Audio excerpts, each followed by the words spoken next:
Hello and welcome back to another video.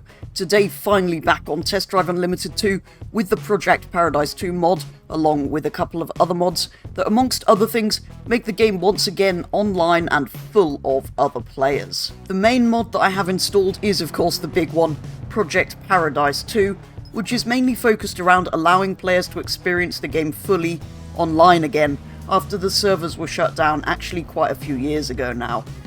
There is a long list on their website of all of the online elements that have been reintroduced with this mod, along with several other changes and improvements to the game. The website also allows you to log in and track your in-game progress and stats, as well as have a live map for both Hawaii and Ibiza, which is really useful when you're playing the game or when you want to see if anybody else is before you hop in.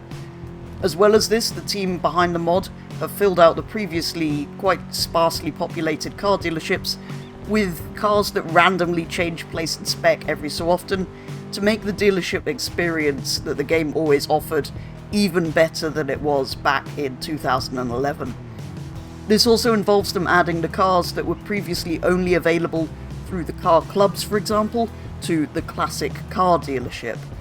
I can't wait to buy these, or even test drive these actually, as I never experienced them back when I originally played the game, because I never actually had online or got into the clubs or anything like that.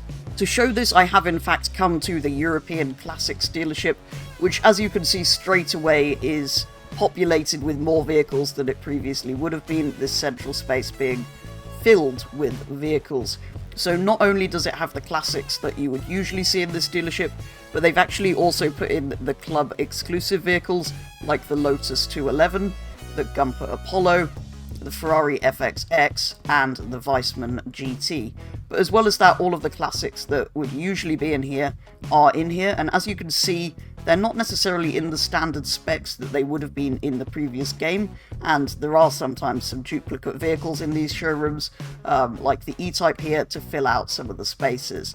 But I think that's a really cool detail, and these all change position and spec each time you leave, so if I was to leave the dealership and come back, they would all be slightly different.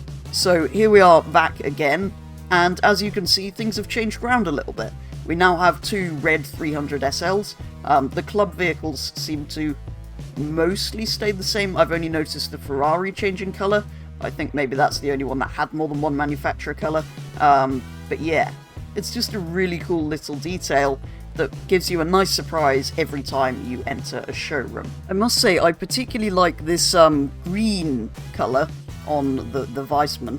I've also come to take a quick look at the European Cars dealership, which has some of the most expensive vehicles in the game in it, including the Spiker D8, which I absolutely love, and comes in a nice purpley colour, as well as some Bugattis and a rather incredible looking Koenigsegg.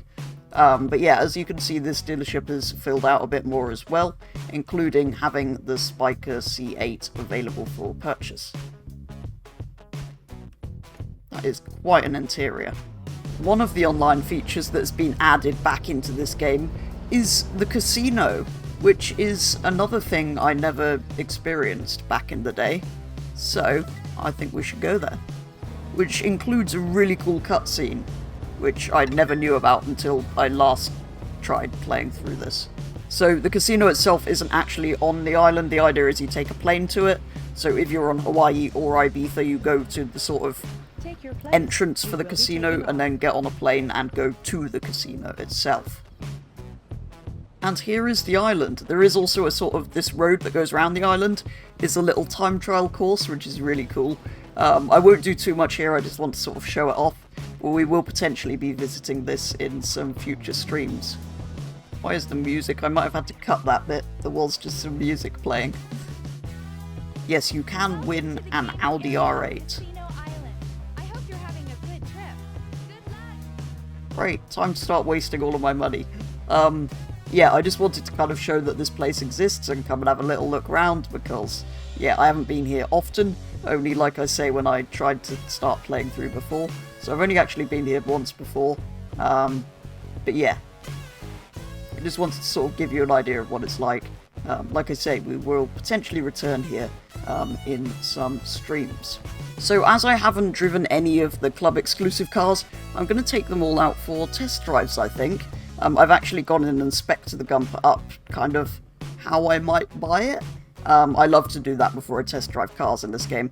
But anyway, I'm going to test drive the vehicles from this dealership, the club exclusive ones, and that's probably what you're going to see in the background of some of this video.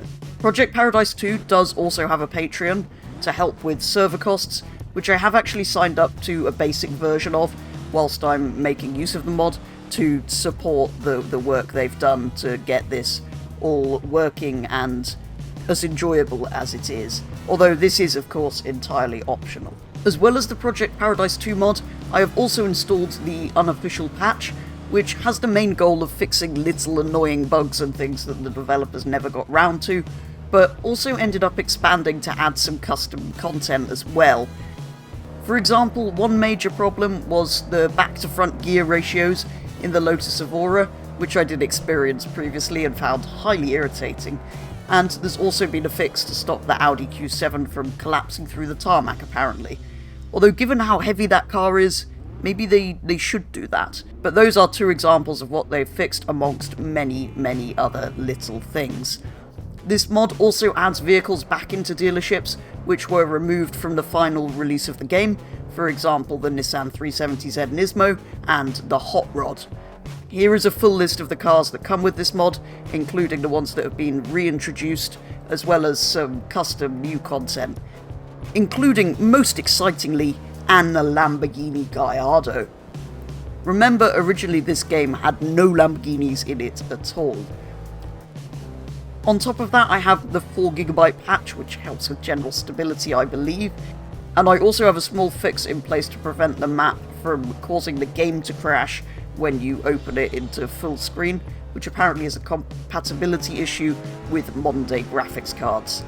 Speaking of modern graphics cards, being able to play this game so long after it came out in such higher quality, in full 4K definition, with everything turned up, although what you're seeing here is of course recorded in 1440p, is an incredible step up from what it was like playing this originally, of course. So a long while back I did actually start playing through this game on stream with these mods and made a video about my first experience of it, but for a number of reasons, mostly down to some ongoing PC issues that I was having, meaning I had to keep reinstalling everything and losing all my progress in the game, I had to put it on hold. Finally though, I think actually over a year later, I've been streaming this game again on Tuesday evenings for the last few weeks, and so far have worked through the C4 and C4 High Classic Car Championship, B4 and B4 High Off-Road Championship, A7 and A7 High Championships, as well as of course obtaining the relevant licenses to participate in these.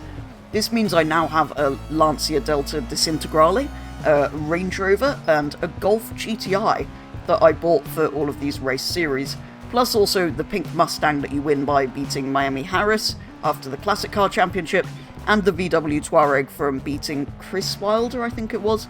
I've obviously ditched these at the first caravan house and kept my purchased cars at my house in the far north of the map. I did also, in my most recent stream, spend some time cruising around Ibiza with a couple of other players that I found out in the open world, which I think really shows off well what this mod is all about, bringing back the social and online elements of this game that were lost quite some years ago now. Next stream, on this coming Tuesday evening, I'll be heading into the A6 and A6 High Championships once I've decided on and purchased a car for them, and hopefully also unlocking the airport so we can travel to Hawaii. I will potentially also be making another video similar to this one on my experience of the game and mods once I've progressed a bit further through the campaign and the playthrough of the game. And that is going to do it for today's video here on Test Drive Unlimited 2 with the Project Paradise 2 mods installed, and a couple of others. Kind of getting back into this game after, well, not playing it for about a year or so since I last tried to with this mod. But yeah, been really enjoying it so far. Got through more of it than I did previously, so we're already doing better than then, and yeah, everything with the PC is fine now, so hopefully we'll be playing through a lot more of this, and you'll see a similar video soon on some more progress here on Test Drive Unlimited 2 with these mods. Don't forget though, I do stream this every Tuesday night if you want to drop in whilst I'm playing. But for today's video, that is going to be all, so do let me know your thoughts on Test Drive Unlimited 2 and this mod if you've played it, or on this video if you haven't. But otherwise, thank you very much for watching, and I will be back with the next one very soon.